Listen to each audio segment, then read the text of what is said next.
Well, this is the life cycle of once Hurricane Lee. Also, it was a Category 5 hurricane at one point. Then, as you can see here, spinning close to the northern Caribbean islands, it did ingest some drier air off the islands off the Caribbean. It weakened, then it regenerated once again, moved north over the Gulf Stream, and then it made a landfall yesterday as a 70 mile per hour post-tropical Hurricane Lee in Western Nova Scotia. Thanks for clicking on to the 59th edition of the Global Weather and Climate Report. Hope everybody is well and enjoying their weekend. Certainly feels autumnal up here in the north of Scotland, that's for sure, in recent days. Temperature down to 1.5 this morning. That's the coldest temperature since May here at Marfogan Weather HQ. And a very big difference compared to what we've seen down in the southeast of England, where we were not that far off 30 Celsius once again. So we have this fight between autumn and summer across the British Isles. The tropics thrown in complexity to the pattern, of course, and you can see that here very clearly in the GFS ensemble forecast. Well above average temperatures at 850, goes below, goes back above, goes back below.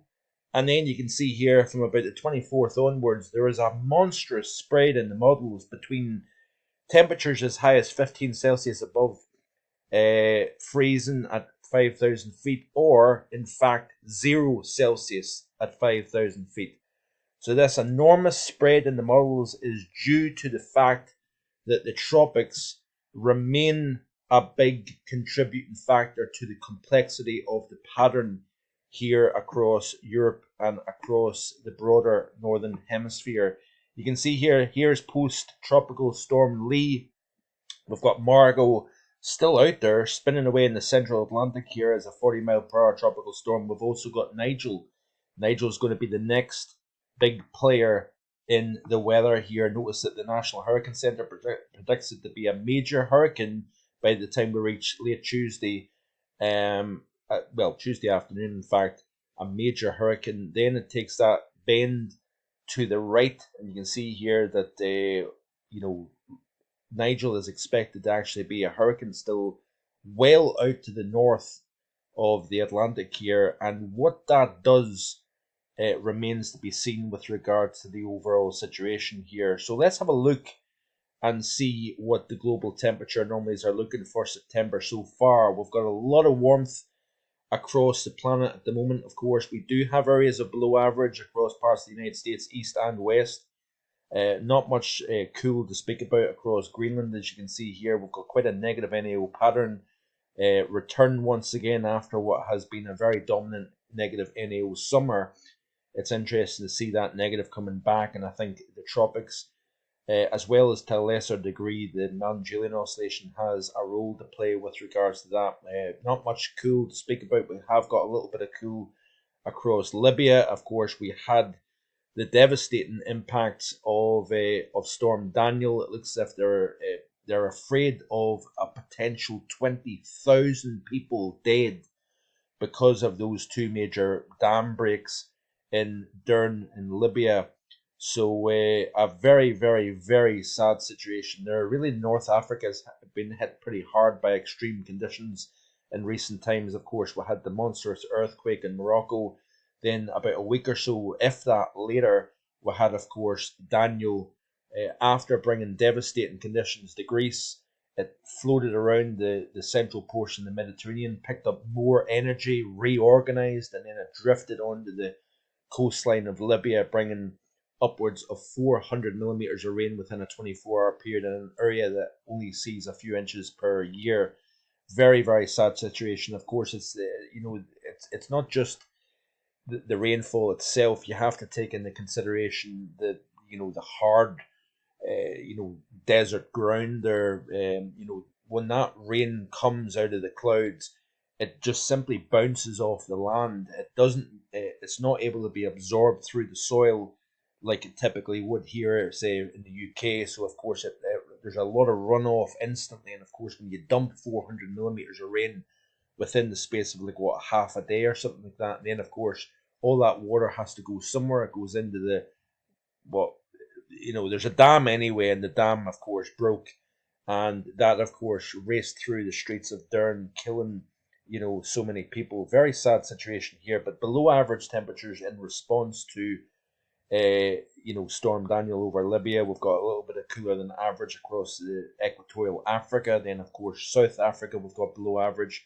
We've got below average in just a little corner here, southwest China.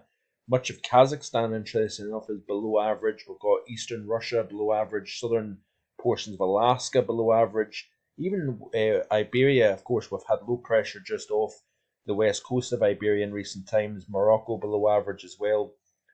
Parts of it looks like down towards Senegal, below average. Very warm compared to average across Antarctica. Australia, you can see here, they've seen, I believe, the warmest winter on record in this region of the world here as well. So, yeah, there is a lot of heat to speak about across the planet at this moment in time.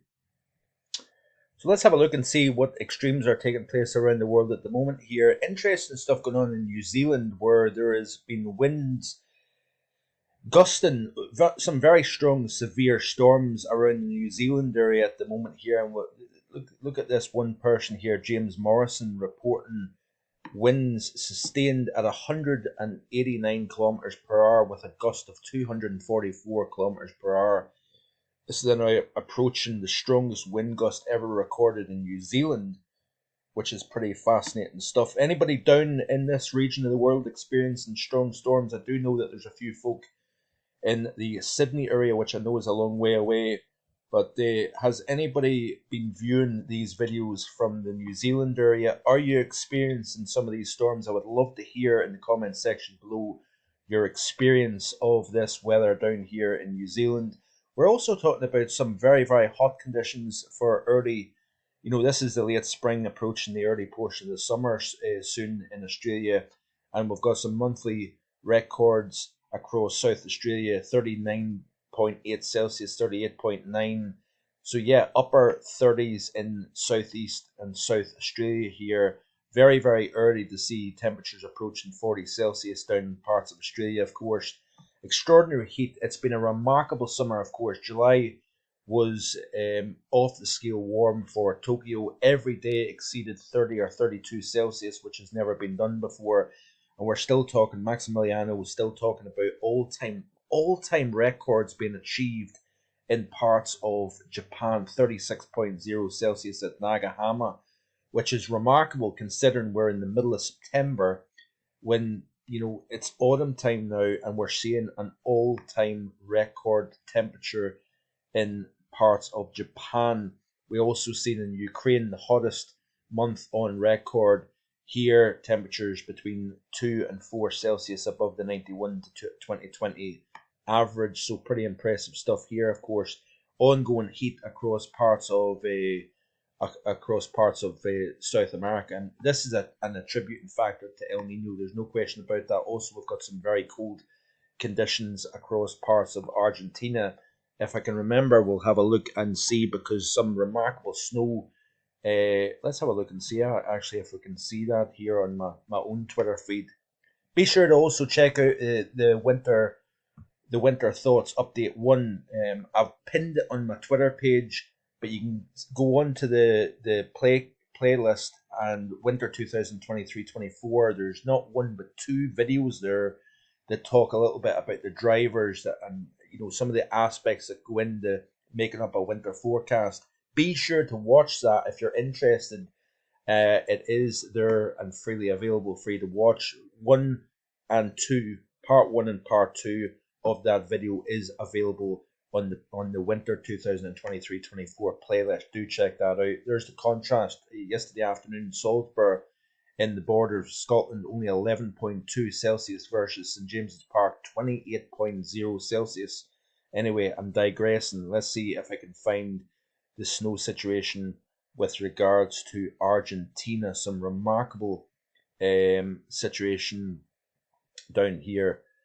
That's if I can find. It's typical when I'm doing a video, I can't find what I'm looking for here. It should be a bit more organized, shouldn't it? Yeah, disaster news. This is an amazing image here captured Mendoza province of Argentina. Look at this here. So it's not warm everywhere by any stretch of the imagination. Look at the amount of snow burying these cars. Look at that beautiful scene. Wouldn't it be amazing to see that this upcoming winter season? Especially over the Highlands of Scotland here, when you've got big heavy snowfalls, pristine blue Arctic skies. You really cannot beat that. And I'm hopeful that we can see something like that this upcoming season here, of course. So yeah, it would be amazing.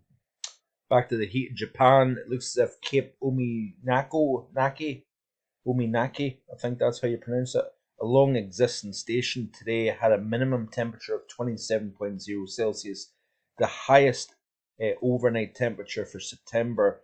I don't know whether that's for that particular location or whether that's a national warmest night on record. It may well be a warmest national record for the month of September here, of course. Record-breaking heat in parts of South America, of course. You can see here South Africa, not South America, South Africa. Late season warmth in Canada, up to 33.0 Celsius in British Columbia. So very, very impressive warmth for this time of the year in parts of Western Canada. As you can see here, Bolivia, seeing an extremely warm and dry August. Temperature anomalies of +4 Celsius above average. 9 monthly records of highest temperatures fell during the month. Rainfall was mostly scarce except the eastern plains here. Of course, we're seeing direct impacts from El Nino, in an area that's closest to, of course, El Nino than anywhere else on the planet. And yeah, we've got some very, very impressive heat across southern portions of Australia at the moment here. It's going to be an interesting summer coming up, that's for sure, in parts of Australia here. Third hottest on record. The summer just gone in Spain, of course. We've also got some very, very warm conditions compared to average in Taiwan. And of course, the global sea surface temperature anomalies are as such here. So, of course, this is providing a lot of warmth across the world at the moment here. But it'll be interesting to see what kind of situation we get here in the UK as we progress through the mid and second half of autumn with the type of pattern that we've got with the tropics involved. Could we see some stormy conditions? We've seen, of course, Charlie back in the 1980s. Post-tropical storm Charlie brought a devastating impact, I think it was 1986, across parts of Ireland and even the UK as well. Back in 2011, we had ex-Hurricane Katia, and that provided 80+ mile per hour winds in the UK here. And some of the models are indicating something interesting during next week with regards to post-tropical systems making an impact in the UK and Ireland here. We've got that negative PDO signal, as you can see here, just to the south of the Hawaiian Islands here. We've got El Nino in place at the moment, but as I showed you in the video, the winter video was back on Friday, I think it was, or Thursday, I can't remember which, might have been Thursday, and I was saying how the El Nino was not really materializing as much as what a lot of the models indicated. We're not seeing that El Nino strengthen that much in the Eastern Pacific, which is quite interesting. Of course, we've got positive PDO, the most positive PDO since 2019, but it looks as if that's going to weaken as we pass through the winter season. And of course, all that heat across parts of Japan and the Koreas, we've got water temperatures 3-4 Celsius above average here. We've got that warmth spreading all the way back to the North American west coast, as you can see here. The Atlantic, interesting stuff. There is the upwelling from Margot over the central Atlantic, the major upwelling from Lee, of course, now over the Bay of Fundy, and going to be continuing the track northeastwards here as we go. And finally, as we move through the final minute of the video here, look at the disturbed weather along the west coast of Iberia here across the UK. We've got a cool-ish flow coming out of the north. Then we've got a lot of precipitation moving north. Very messy conditions into tomorrow morning across the UK. But pay attention. Here is Lee exiting Canada. Watch this space. We've got not one but two systems moving during the late, middle and second half of the upcoming week here. There's Lee bringing some wet and windy conditions to the UK here. So it looks as if Lee is going to make an approach on the UK as a very deep area of low pressure as we push towards the middle portion of the week. More in tomorrow's video, so stay tuned for that. Please like, share, and subscribe, and I'll see you